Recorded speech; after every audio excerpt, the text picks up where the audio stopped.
Baik, selamat pagi, selamat siang, selamat malam.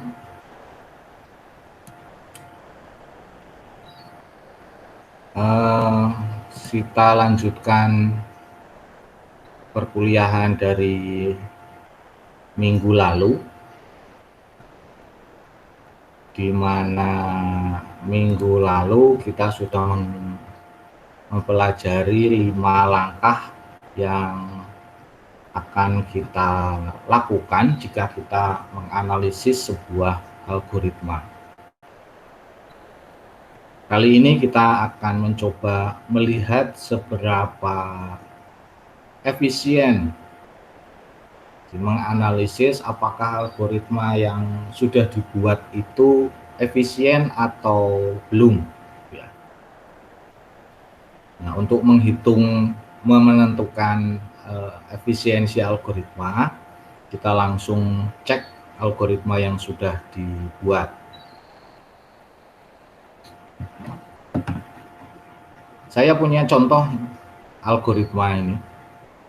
S sama dengan 0, for I sama dengan 1 to N. S sama dengan S plus I, write S. Algoritma ini algoritma apa sih? Menyelesaikan masalah apa sih sebetulnya? Ini algoritma menghitung jumlah deret bilangan dari 1 sampai N. Misalnya kalau N-nya 5 ya berarti 1 mulai dari 0 ya. 0 plus 1 plus 2 plus 3 plus 4 plus 5. Ya, ini mata kuliah analisis algoritma. Jadi kalau kita sudah menganalisis ya berarti sudah ngelotok lah, jago lah algoritma itu kayak gimana. Kalau dikasih masalah langsung bikin algoritmanya seperti itu ya.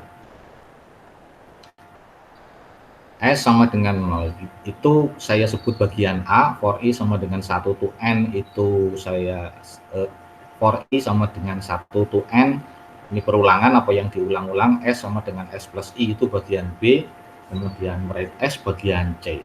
Jadi kalau kita coba analisis, bagian A itu dieksekusi sekali, yang S sama dengan 0.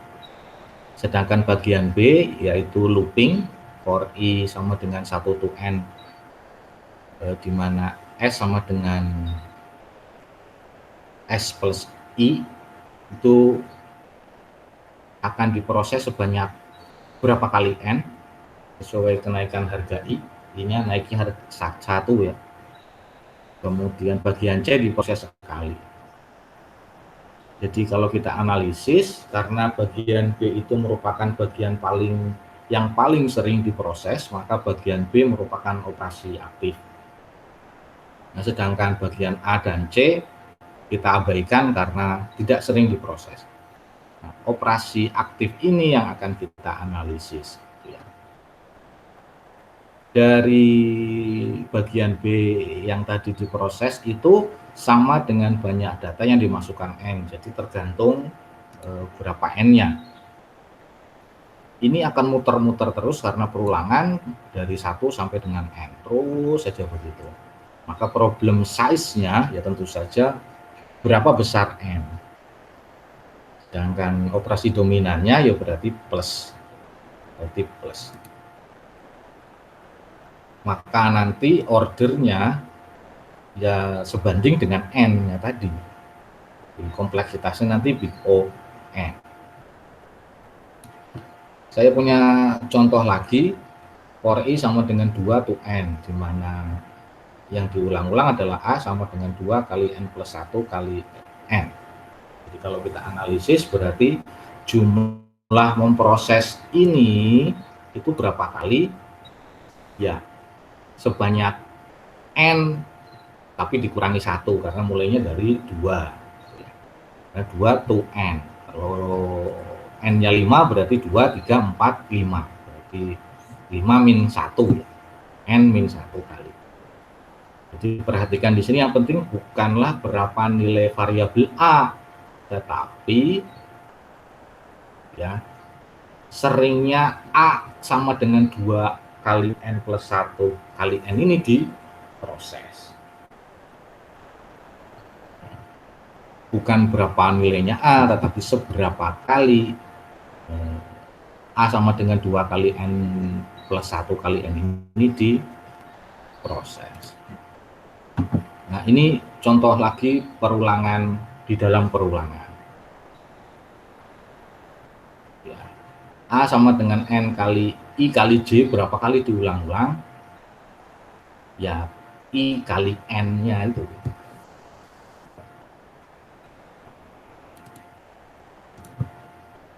Di pertemuan yang lalu kita sudah bahas bahwa algoritma yang kita analisis juga kita cek, kita lihat seberapa besar, seberapa banyak space atau memori yang algoritma itu butuhkan. Nah, persoalan yang mendasar adalah bagaimana mengkonversi space dalam satuan byte ke langkah. Salah satu yang paling mudah adalah menghilangkan satuannya, byte. Jadi misalnya integer X berarti 2. Dan sekali lagi kita, karena zaman, jadi space sudah tidak usah dianalisis lah ya. Kecuali kebangetan gitu lah ya. Kebangetan kayak minggu lalu saya jelaskan. Ini misalnya satuan variabel dan konstanta bertipe data integer, real, float dianggap sama, ya udah 4 byte, 8 byte. Char dianggap 1 byte. Berarti kalau array float ya array misalnya 22, berarti 4 kali 4 16 byte. Jadi prinsipnya space itu statis awalnya dan besarnya tertentu. Sehingga seringkali space dinyatakan dengan suatu konstanta tertentu lah ya, diabaikan itu maksudnya. Nah, ini kalau tipe datanya statis jelas. Bagaimana kalau tipe data dinamis? Masih ingat dulu waktu belajar struktur data kan itu ada tipe data dinamis. Lazim kita menggunakan linked list gitu ya. Satu variabel mampu menampung banyak data. Nah, kalau array jelas berapa datanya. Lah kalau tipe data dinamis kan nggak bisa. Nah, kalau kayak gitu kan sudah tidak bisa dianalisis. Sudah tidak bisa dianalisis. Atau misalnya variabel yang digunakan disimpan di database gitu. Itu juga sama, nggak usah dianalisis. Kita fokus ke bagaimana menentukan GN, bagaimana menentukan TN, bagaimana menentukan jumlah langkah.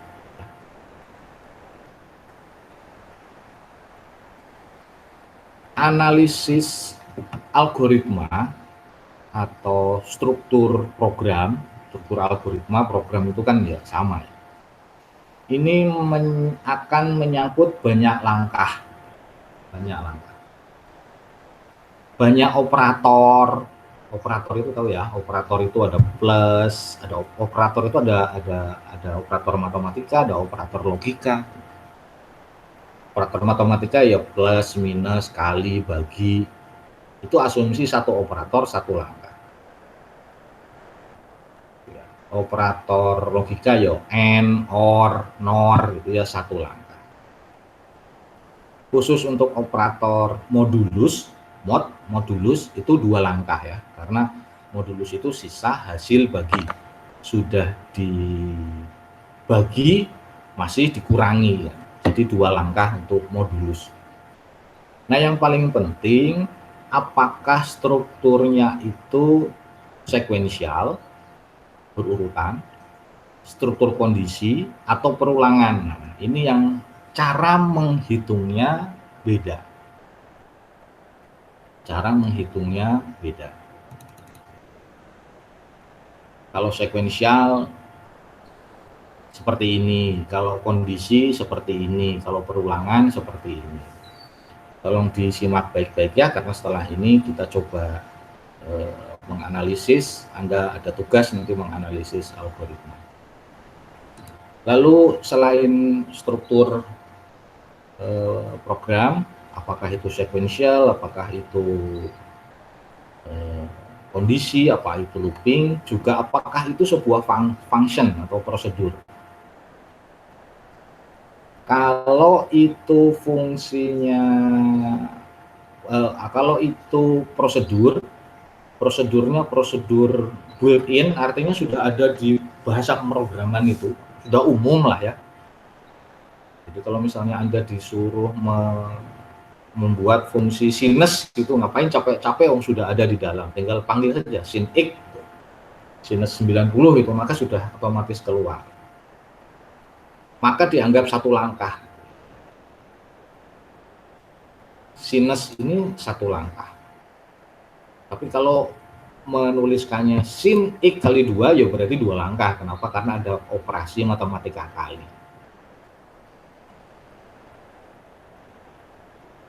Assignment dari suatu konstanta kita tidak anggap, misalnya x sama dengan 5, itu enggak kita anggap langkah. Kalau mau dianggap langkah, ya enggak apa-apa sih, satu langkah itu enggak. Kan bisa saja x sama dengan 5 plus 0, kan ya sama 5 ya. Jadi kalau misalnya ini sebuah function, nah misalnya saya mau membuat fungsi sinus, ya kayak gini nih fungsi sinus, capek kan? Berapa space-nya? Jadi yang harus Anda cari waktu tempuhnya. Berapa space-nya? Karena analisis kan waktu tempuh. Berapa space-nya? Kita cek, x ini real 4 itu misal. Lalu sinus ini integer 1, i ini integer, sinus ini integer atau float nih, nggak tahu juga. Jadi space-nya tulis saja C gitu aja enggak, atau space itu saja, enggak usah dianalisis, enggak apa-apa. Dan berapa banyaknya langkah? Ya dihitung banyaknya. Bagaimana cara menghitungnya? Jadi tadi sudah saya sampaikan bahwa struktur algoritma, struktur program itu sementara ada 3 dulu. Sequential, kondisi, sama looping. Kalau sequential, tinggal dicek saja baris per baris. Ini misalnya nih, saya kasih contoh sequential, cara menghitung. Saya punya ini simbol sama dengan ya. Saya ganti saja nih. Jadi ada algoritma seperti ini, x sama dengan x kali y. Ini berarti operasinya 1, yaitu operasi matematika kali, maka jumlah langkahnya 1. Y sama dengan A kali sinus x. 1 operasi matematika, 1 prosedur. Jadi 2 langkah. Read B, read itu apa? Input ya, input B. Input B itu 1 perintah, maka jumlah langkahnya 1. Write itu outputkan x plus y plus b, outputnya sendiri 1 perintah,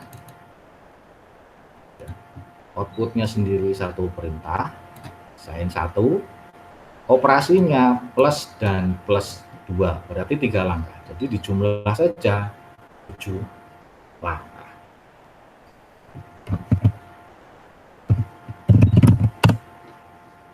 Saya coba kasih contoh algoritma menghitung luas lingkaran.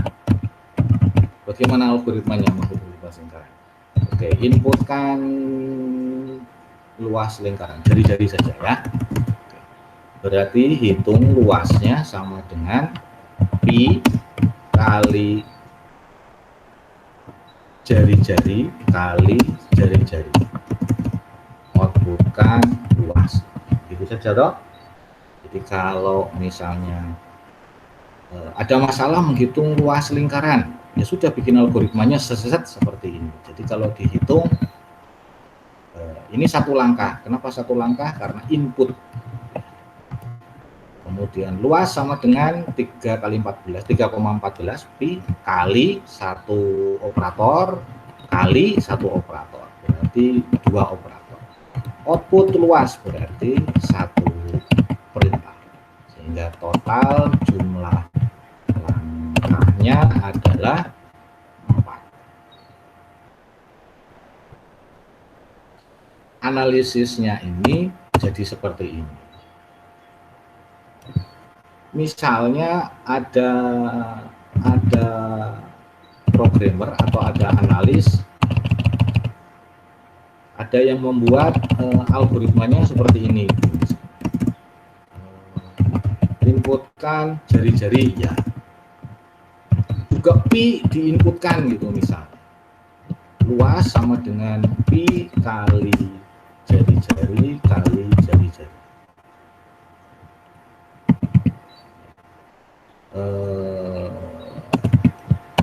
Terakhir outputkan luas. Maka ini jadi berapa langkah? 1, ini input 1, ini 2, ini 1. Oh, GN-nya jadi 5. 1 tambah 2, 3, 4, 5. Jadi kalau ada algoritma dengan menyelesaikan masalah yang sama, menghitung luas lingkaran, kok algoritma kayak gini, Anda sudah bisa ngomong, algoritmamu jelek, tidak mangkus. Kok bisa? Iya, saya bisa membuat cukup dengan 4 langkah. Kenapa kamu 5 langkah? Nah, gitu. Jadi kira-kira cara menganalisnya begitu.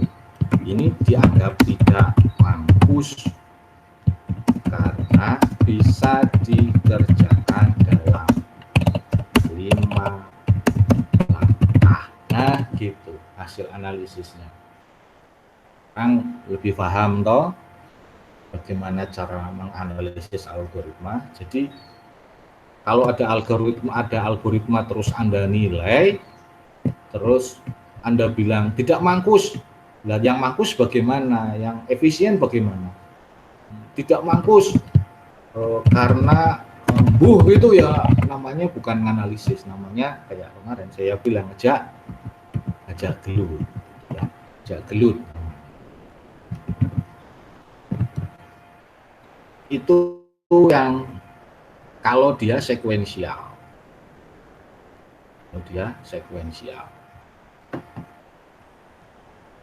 Bagaimana dengan branching? Percabangan. Saya langsung ke contoh. Kalau Anda menuliskan if not P and Q, itu mempunyai langkah sebanyak 2. Kenapa? Ada not dan ada and. Kalau Anda menuliskan if not X lebih besar dari 0 and Y lebih besar dari 0, maka ada 4 langkah. Not lebih besar, and lebih besar. Ya, ini saya kasih contoh. If X lebih besar dari 0, then X sama dengan X min 2, Y sama dengan X plus Y. Else Y sama dengan X min Y. Lihat ada 2 kondisi. X sama dengan, saya turunkan. Nah, ya.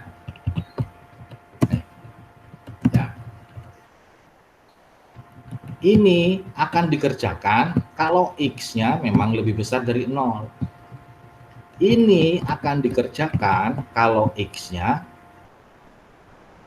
sama dengan 0 atau bahkan lebih kecil, tergantung X-nya. Kalau kondisi seperti ini, maka cara menghitungnya kita lihat. Ada berapa langkah? Ada berapa kondisi? 2. Kondisi X lebih besar dari 0 dan kondisi X lebih kecil atau sama dengan dari 0. Ini akan dikerjakan, artinya ini jumlah langkah kondisi 1. jika X lebih besar dari 0. Ini jumlah langkah kondisi 2 jika X lebih besar, lebih kecil sama dengan 0. Banyaknya langkah kondisi 1 yang ini adalah 2, yaitu min dan plus. Sedangkan banyaknya langkah kondisi 2 yaitu 1, hanya min saja. Maka kita bisa menghitung dengan cara melihat kasus terjelek. Artinya kan bisa ini dan bisa ini yang dikerjakan tergantung X-nya, atau ini. Yang paling jelek, yang paling banyak yang mana itu yang akan kita pilih. Kalau sama ya salah satu. Ya. Oh ini yang paling besar, ini 2. Ya sudah, ambil 2. Ambil 2. Nah, C-nya diambil dari if-nya ini. Kan hanya ada 1 saja. Berarti 1 plus 2 sama dengan 3. Mudah-mudahan bisa dipahami, atau mau saya ke contoh soal. Misalnya nih, saya punya algoritma. Jangan tanya ini algoritma apa ya. Inputkan A, inputkan B, atau bisa saya tuliskan inputkan A dan B dan B. Udah, A dan B saja. Jika A lebih besar dari B dan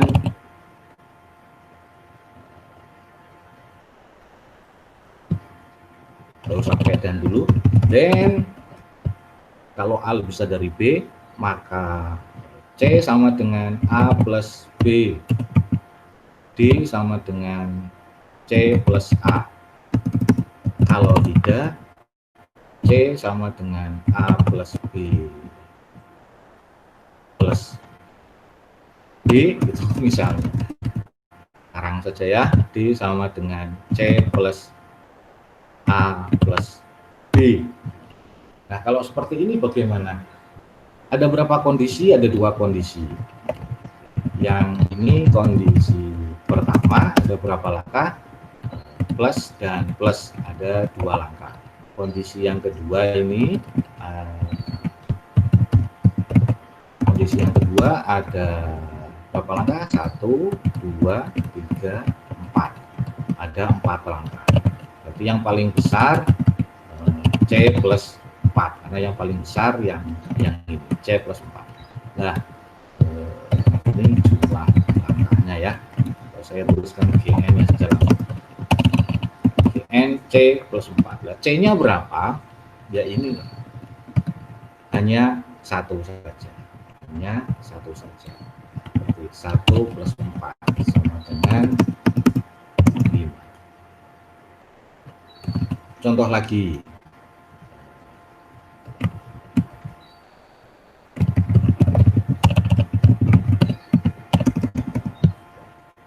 Saya punya inputannya, maaf, ada yang ketinggalan. Nah, ini enggak dihitung lah ya, ada 2 perintah, yaitu input A dan input B.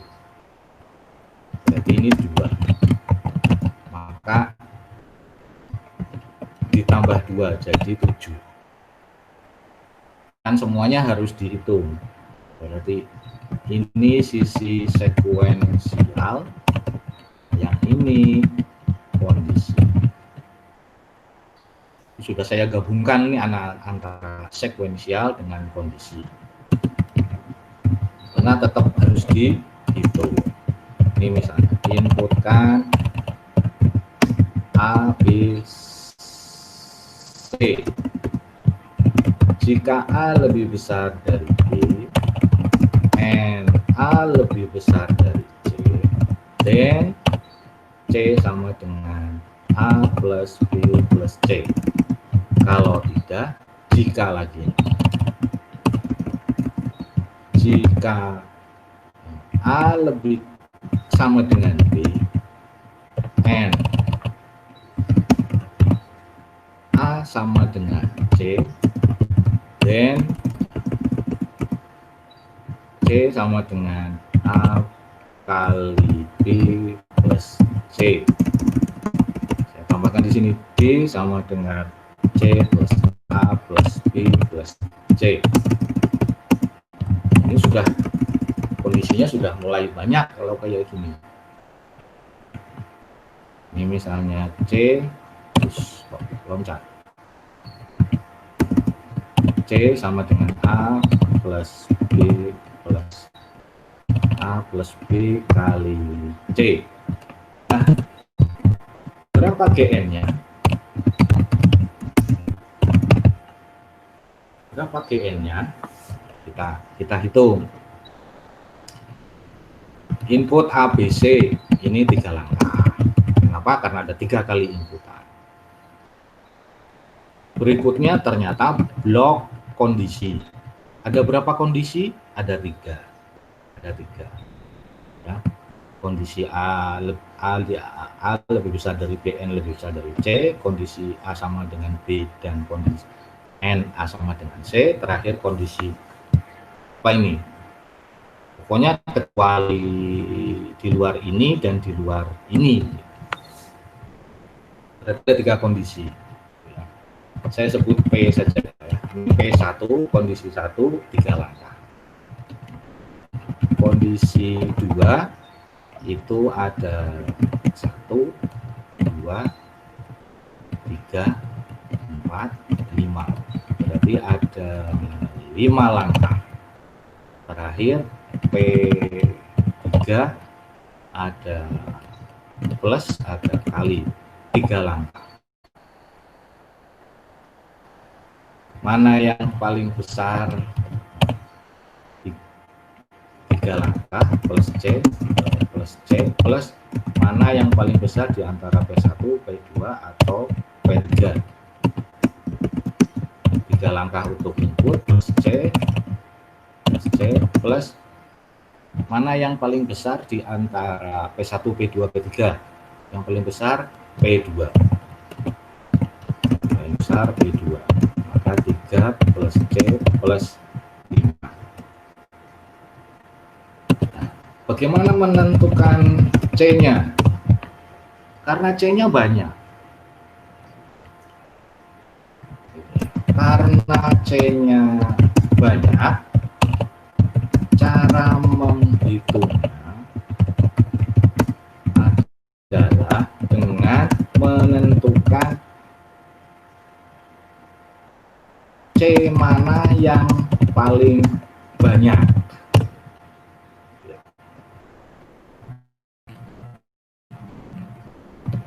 Ini saya sebut dengan C1. Ini saya sebut dengan C2. Berarti mana yang paling banyak dari C1 maupun C2. C1 itu ada lebih besar 1, N, 2, lebih besar 3. Ada 3 langkah. Yang ini sama dengan N, sama dengan, juga ada 3 langkah. Mana yang paling besar? Sama, ya udah ambil 1. Kecuali misalnya saya tambahkan lagi di sini. N, misalnya nih, N,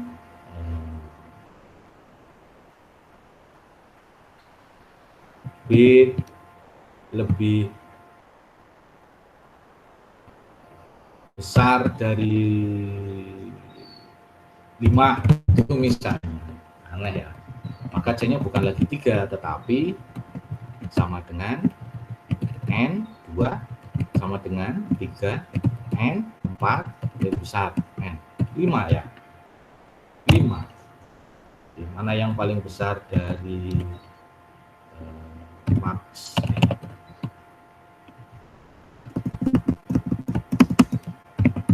Max dari C1, 3, C2, 5. Berarti 5. Maka untuk menentukannya, GN-nya saya tarik ke bawah.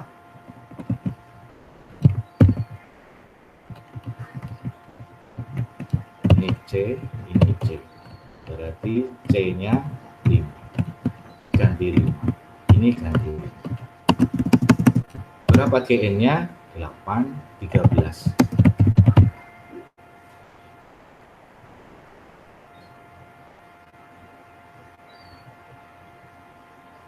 Oke, bisa dipahami ya. Itu kondisi. Jangan bingung kalau nanti kondisinya ada 10 begitu. Tinggal C-nya ada berapa, P-nya ada berapa. Saya punya contoh lagi. Jangan bingung ya, jangan bingung. Ya kadang-kadang C-nya hanya ditulis C saja. Input X 1 langkah, Y sama dengan X plus 5 1 langkah. Jika X lebih besar dari 0, itu kondisinya C dan hanya ada 1, Y sama dengan Y min 5, X sama dengan X min Y. Ini berarti P. Ada yang kadang menyebut, jangan bingung ya, tadi sebutnya C, sekarang X, tadi sebutnya P, sekarang S, sami mawon. Terletak dalam blok ada 2 statement, yaitu 2 langkah, itu minus dan minus juga. Else-nya X sama dengan absolute X, itu 1 langkah, yaitu ABS, absolut. Maka jumlah langkahnya 1, 2, C-nya 1, S-nya yang paling besar, S1, 2 statement. Jadi 1 plus 1 plus C, C-nya 1 plus 2. C plus 4, ya 5. Itu yang kondisi. Sekarang bagaimana dengan looping? Sekarang bagaimana looping? Looping itu mengulang-ulang. Kita tahu bahwa bentuk looping itu kan seperti ini. For I sama dengan, ini kalau pakai bahasa C itu ya, for I sama dengan awal, I sama dengan akhir, I plus plus, tergantung stepnya berapa, stepnya 1. Ini dilihat, jadi dia diulang-ulang. Saya tidak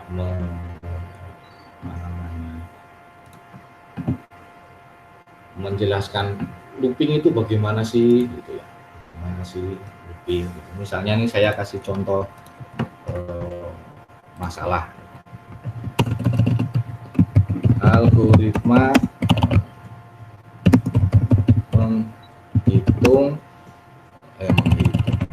menampilkan tulisan apa, tulisan Udinus 10 kali ya, for X misalnya 1 tuh 10 kan 10 kali ya, berarti 1 tuh 10. Ini tidak usah saya tulis, berarti stepnya kan step 1. Biasanya enggak usah ditulis. Enggak usah ditulis, itu pasti step 1. Outputkan Udinus. Ini 10 kali. Nah, atau Anda boleh menggunakan step selain 1 itu berapa ya? Kalau 20 step 2, outputkan tulisan Udinus. Kalau 1 tuh 10, step 1 berarti nambahnya kan 1 plus 1 plus 2 plus 1 plus 1 plus 1 plus 1 plus 1. Stop. Kita ada 1, 2, 3, 4, 5, 6, 7, 8, 9, 10 kali. Kalau ini olehnya 1 plus 2 plus 2 plus 2 plus 2, karena stepnya 2, plus 2 plus 2 plus 2 plus 2, berhenti di 20 ya, plus 2, sudah selesai. Jadi 1, 2, 3, 4, 5, 6, 7, 8, 9, 10. 10 kali. Sama atau berarti? Sama-sama menampilkan tulisan Udinus 10 kali. Nah, kalau seperti ini, bagaimana cara menghitungnya? Cara menghitungnya menggunakan rumus. Ini rumusnya. Stepnya satu ya. Ini defaultnya satu. Jadi step itu kan penjumlahannya.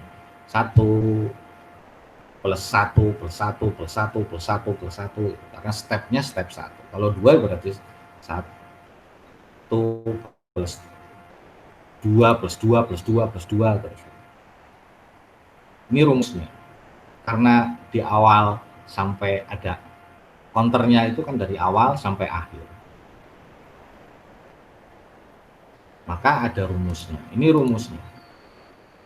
Banyaknya langkahnya, jadi akhir min awal ini harus Anda hafalkan. Akhir min awal plus 2 plus akhir min awal plus 1 kali P plus 1. P-nya adalah banyaknya statement yang diulang-ulang. Jadi kalau saya kembali ke analisis, ini saya hapus saja. Berarti awalnya ada 1, akhirnya ada 10, betul ya? Ini yang diulang-ulang P. Yang diulang-ulang. Ini P-nya sama dengan 1. 1 saja ya, karena hanya output saja.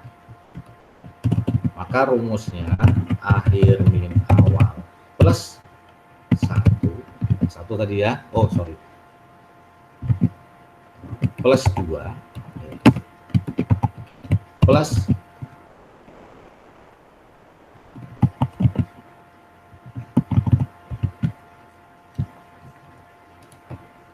akhir min awal plus 2 plus akhir min awal plus 1 kali P plus 1. Ini harus hafal ya. Akhir min awal plus 2 plus akhir min awal plus 1 kali P plus 1.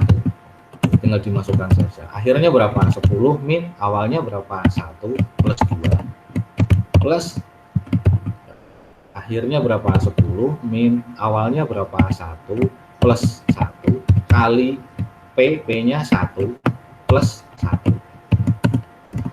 Tinggal dihitung saja. 10 min 1 plus 2 11 plus 10 min 1 plus 1 10 kali 2 berarti 11 plus 20 berarti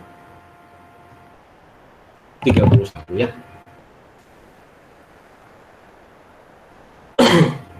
31 langkah. Berarti GN-nya 31. Ini jika menggunakan looping. Jika menggunakan looping. Ini contohnya for i sama dengan 1 to n. Berarti stepnya 1 ya. Apa yang dikerjakan? X sama dengan X plus 5, Y sama dengan Y plus X. P-nya nih, ini P-nya. Berapa P-nya? Berapa P-nya? 2. 2 ya. Plus dan plus. Maka akhir min awal plus 2 plus akhir min awal plus 1 kali P plus 1. N. Karena awalnya 1, akhirnya N. Maka nanti N min 1 plus 2 plus N min 1 plus 1 kali 2 plus 1. N plus 1 plus N kali 3. 3N plus 1 jadi 4N plus 1.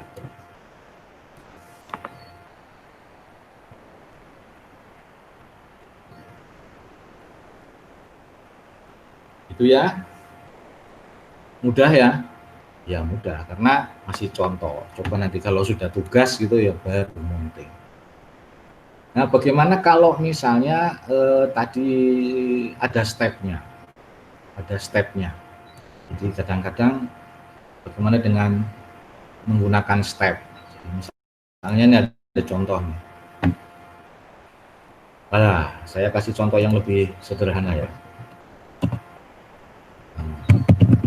Algoritmanya misalnya gini. For X sama dengan 1 to 10 step 2.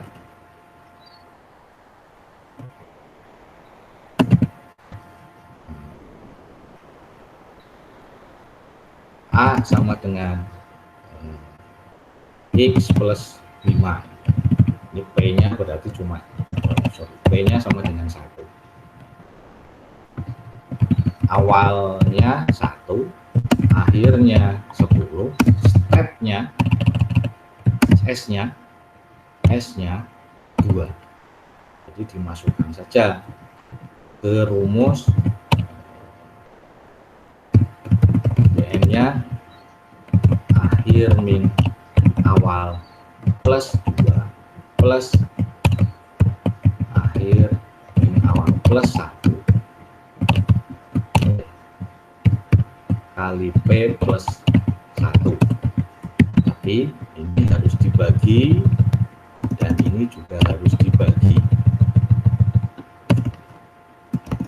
Yang ini dibagi S, yang ini juga dibagi S. Nah, ini mulai perhitungannya agak jelimet. Tinggal pinter-pinter saja dalam menghitung, teliti saja dalam menghitung. Jadi 10 min 1 plus 2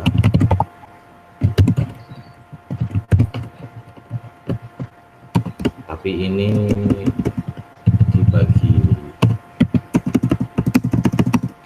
2 plus gitu jadinya 10 min 1 plus 1 tapi ini sama dibagi 2 kali P-nya berapa? P-nya 1 berarti 2 ya. Berarti jadi dihitung saja 11 per 2 plus 10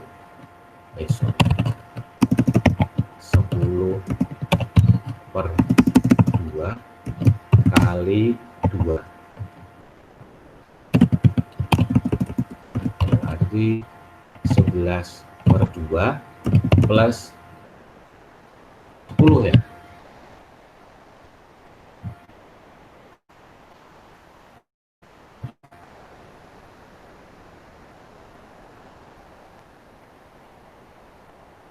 Betul lah.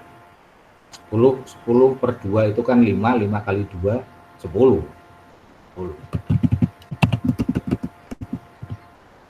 5,5 plus 10.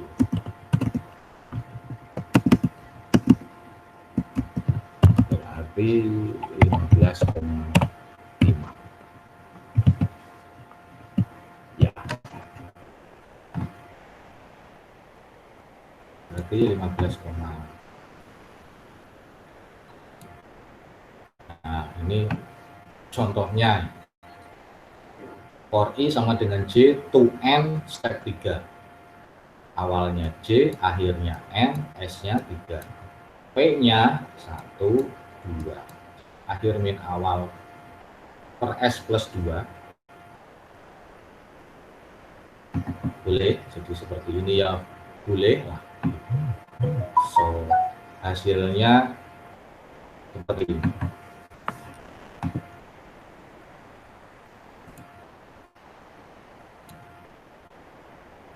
Atau misalnya ini for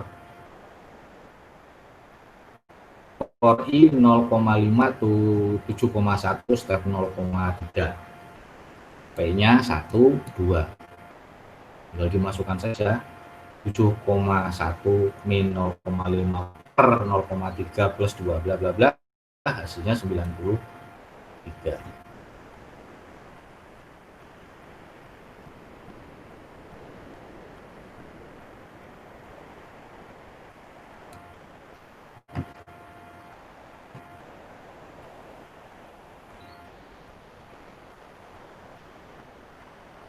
Oke, saya kira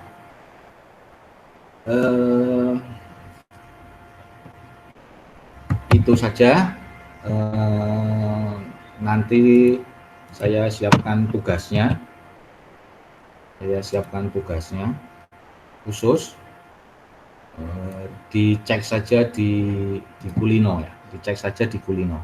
Tugasnya tidak akan saya kasihkan sekarang, tidak jadi sekarang.